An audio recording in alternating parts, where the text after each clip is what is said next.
అధ్యక్ష ప్రొఫెసర్ జయశంకర్ మీకు అందరికీ తెలుసు. వాళ్ళు ఒకవేళ మర్చిపోయినా మనందరం మర్చిపోలే. తెలంగాణ సిద్ధాంతకర్త. ఆయన విలేజ్ పేరు వచ్చేసి అక్కంపేట్, పరకాల శాసనసభ నియోజకవర్గంలో ఉంటుంది.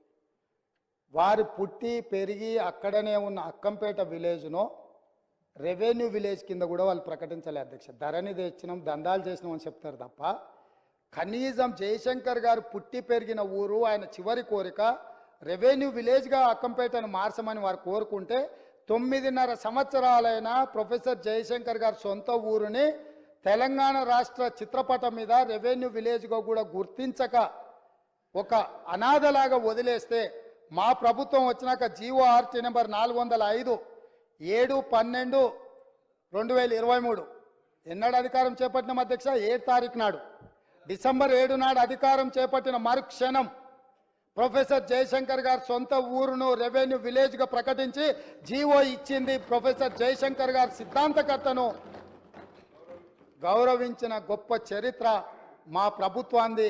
వారి గ్రామాన్ని రెవెన్యూ విలేజ్గా తీర్చిదిద్దింది మా ప్రభుత్వం అధ్యక్ష. మేము ఎప్పుడు ఈ గొప్ప వ్యక్తులను ఎప్పుడు మేము ఈ చిన్న చూపు చూడలే.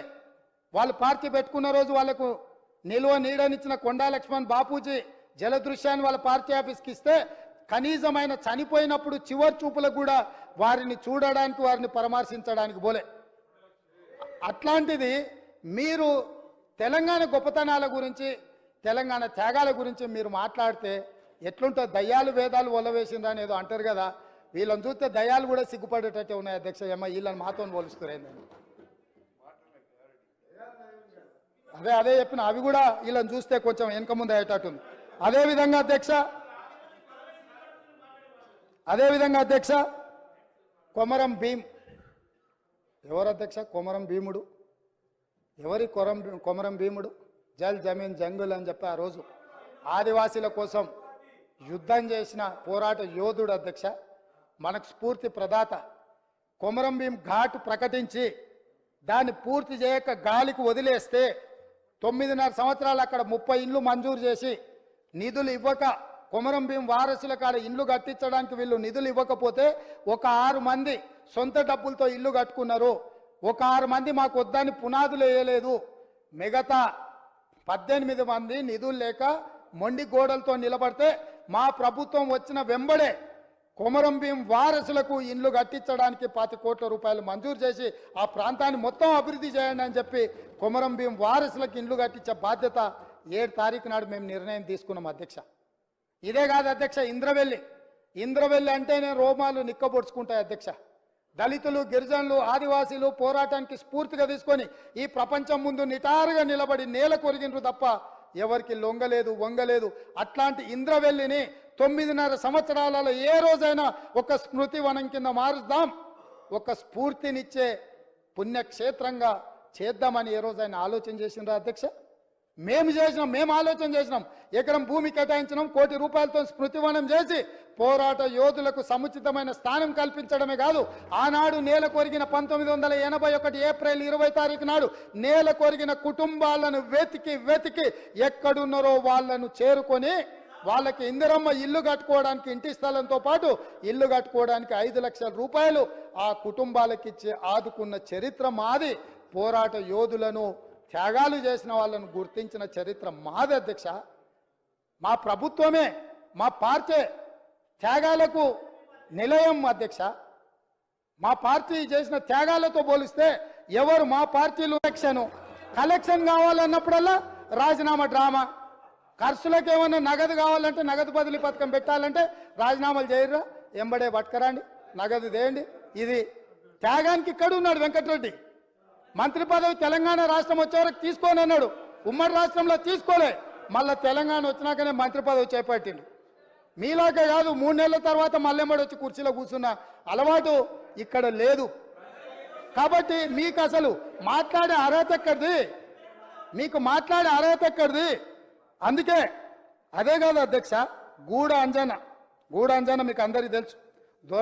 దొర పీకుడేందురో అని మా గొప్ప కవి, ప్రజలలో చైతన్యం తీసుకొచ్చినోడు, గ్రామాన దళితుల గిరిజనులను చైతన్యం చేసినోడు.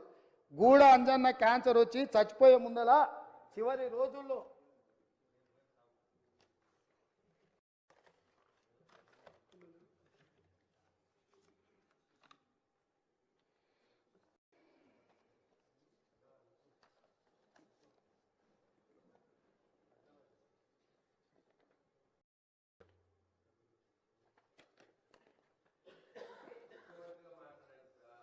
చూపించి మాట్లాడదామని నీకు, ఎందుకంటే ఆధారాలు ఉంటే కానీ నీకు ఆనదు కదా.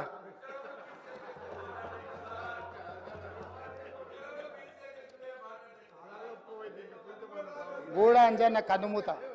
ఆయన చివరి కోరిక ఏంది అధ్యక్ష?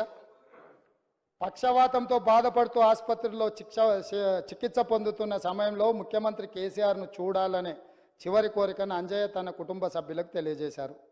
మొదట అంజయ్యను పరామర్శించేందుకు కేసీఆర్ వస్తారని సీఎం కార్యాలయ సిబ్బంది చెప్పినా తర్వాత రాలేదని భార్య హేమమాలిని చెప్పారు. గూడ అంజన్న చివరి కోరిక ఒక్కసారి కేసీఆర్ను కలవాలి, పలకరించాలి అని. గూడ అంజన్నను పరామర్శించడానికి కూడా రాజసౌధంలో నుంచి వీళ్ళు బయటికి రాలేదు అధ్యక్ష.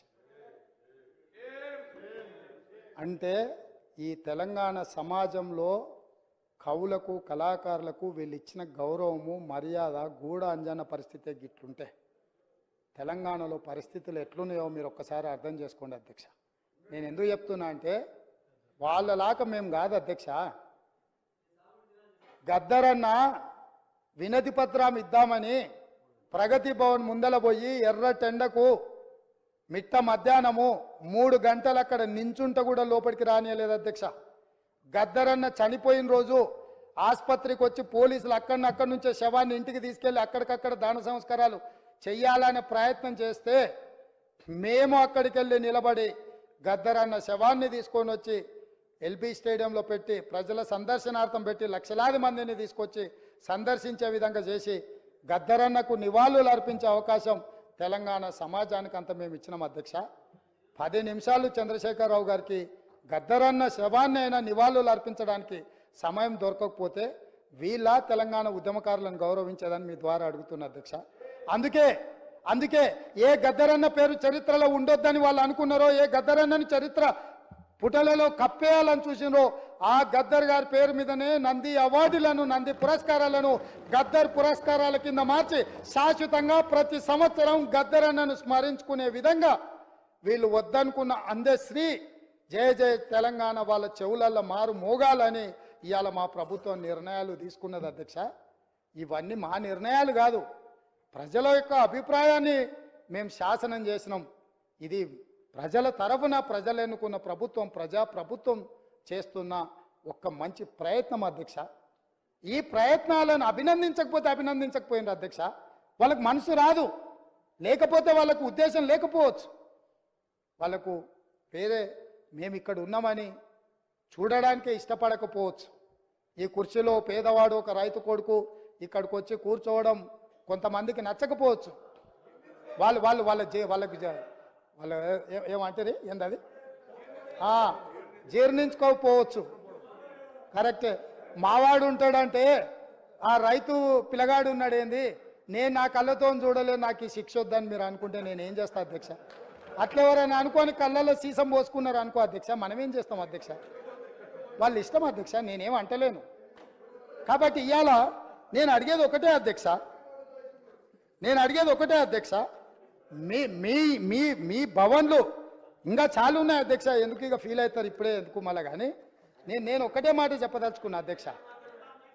ఇవాళ పెద్దలు పల్లా రాజేశ్వరరెడ్డి గారు లేవనెత్తిన అంశాలు కానీ, మిత్రుడు అక్బరుద్దీన్ ఓవైసీ గారు ప్రస్తావించిన విషయాలు కానీ, మా మిత్రుడు పాయల్ శంకర్ మాట్లాడిన విషయాలు కానీ, లేకపోతే కూనంనేని సాంబశివరావు గారు కూడా చాలా సింగరైన విషయాలు, రెగ్యులరైజేషన్ విషయాలు, ఉద్యోగ విషయాలు, చాలా అంశాలు ప్రస్తావించారు అధ్యక్ష. వాళ్ళందరూ ఏవేవైతే అంశాలు ప్రస్తావించారో వాటన్నిటిని కూడా మా మంత్రివర్గం రాసుకున్నది, మా ప్రభుత్వం రాసుకున్నది. తప్పకుండా చట్ట పరిధిలో చేయాల్సిన అన్ని పనులను చేస్తాము. మేము మీ నుంచి సహకారం ఆశిస్తున్నాం. ప్రజలు కూడా కోరుకుంటున్నారు, మీరు ప్రజల మేలు కోసం పనిచేయండి. ఎన్నికలు వచ్చినప్పుడు మాత్రమే ఎన్నికల తర్వాత ఈ రాష్ట్రం సంక్షేమ రాజ్యంగా, అభివృద్ధి రాష్ట్రంగా ముందుకు నడిపించాలి. ప్రతిపక్షాలుగా మీ బాధ్యతను నెరవేర్చాలని ప్రజలు కోరుకుంటున్నారు. ప్రజాభిప్రాయానికి భిన్నంగా మీరు వ్యవహరించి రాజకీయ చదరంగంలో మేమేదో ఎత్తులేస్తాం పై ఎత్తులేస్తామని ఒకవేళ మీరు అనుకుంటే మంచిది, అది కూడా చూద్దామని చెప్పి తమరి ద్వారా వారికి చెప్పదలుచుకున్న అధ్యక్ష. కింది నుంచి వ్యవసాయ కుటుంబం నుంచి నల్లమల అడవుల నుంచి మెట్టు మెట్టు ఎక్కుతూ ఇక్కడికి వచ్చినాం అధ్యక్ష. ఈడున్న వాళ్ళు ఎవరు ఉత్తగా రాలే. మేమెవరము ఆశామాసిగా మేనేజ్మెంట్ కోటా పేరునో తండ్రి పేరో తాత పేరో చెప్పుకొని ఉద్యమం ముసుగులోనో ఎవరో త్యాగాలు చేస్తే ఎవరో అనుభవించే విధానంలో రాలేదు అధ్యక్ష. జిల్లా పరిషత్ మెంబర్గా, ఎమ్మెల్సీగా, ఎమ్మెల్యేగా, ఎంపీగా, ఈరోజు ముఖ్యమంత్రిగా ఈ దేశంలో ఉన్న అన్ని చట్టసభలలో పనిచేసిన అనుభవంతో ఇక్కడ వచ్చి కూర్చున్నాం అధ్యక్ష. ప్రజల యొక్క అభిప్రాయాన్ని 60 రోజులు మొత్తం దిగండి అధ్యక్ష. ఏ ఒక్క రోజైనా ఏ ఒక్క గంట అయినా ప్రజలకు అందుబాటులో లేకుండా మా ప్రభుత్వం ఉన్నదా? ఆనాడు మేమే స్వయంగా పార్టీ అధ్యక్షుడిగా, పార్లమెంట్ సభ్యుడిగా సచివాలయంలో ఒక అధికారిని కలవడానికి